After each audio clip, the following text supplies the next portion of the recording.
Eh bien nous y voilà, 21 juillet 2021, journée funeste dont on retiendra deux choses. Premièrement, les décrets d'application pour imposer le pass sanitaire pour entrer dans une piscine, une salle de sport, un restaurant. Les Français découvrent que désormais, il y a deux catégories de citoyens en France. Ça rend les gens tout à fait furieux, et à juste titre.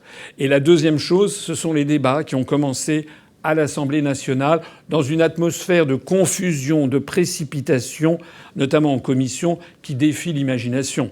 Ça veut dire que les députés qui veulent s'opposer au projet Macron, eh bien, il faut qu'ils se précipitent. Ils ont quelques instants pour glisser ce qu'ils ont à dire. Ils ne peuvent même pas tenir un raisonnement alors que ce sont nos libertés publiques qui sont en jeu.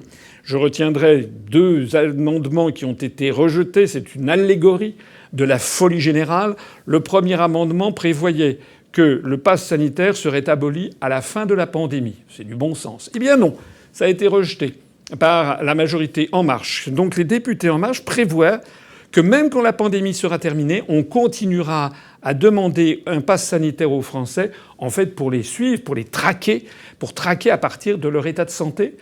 C'est une dictature sanitaire, un contrôle social à la chinoise qui nous est imposé sans que les Français n'aient donné leur accord. C'est exceptionnellement grave.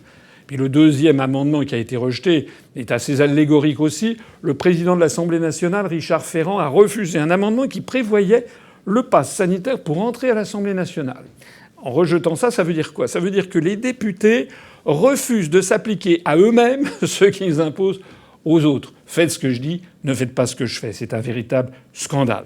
Face à ça, eh bien, nous manifesterons, nous, demain, jeudi 22 juillet 2021, devant le Sénat, à Paris 6e, 20 rue de Tournon. Alors, il y aura beaucoup de monde. Il y a plusieurs manifestations qui seront d'ailleurs au même endroit. Eh bien, nous serons avec nos drapeaux UPR. Venez, venez, dans un cadre républicain, refusant tout extrémisme. J'aurai le plaisir de recevoir quelques personnalités comme Jacques Cheminade ou Éric Ferreygueux.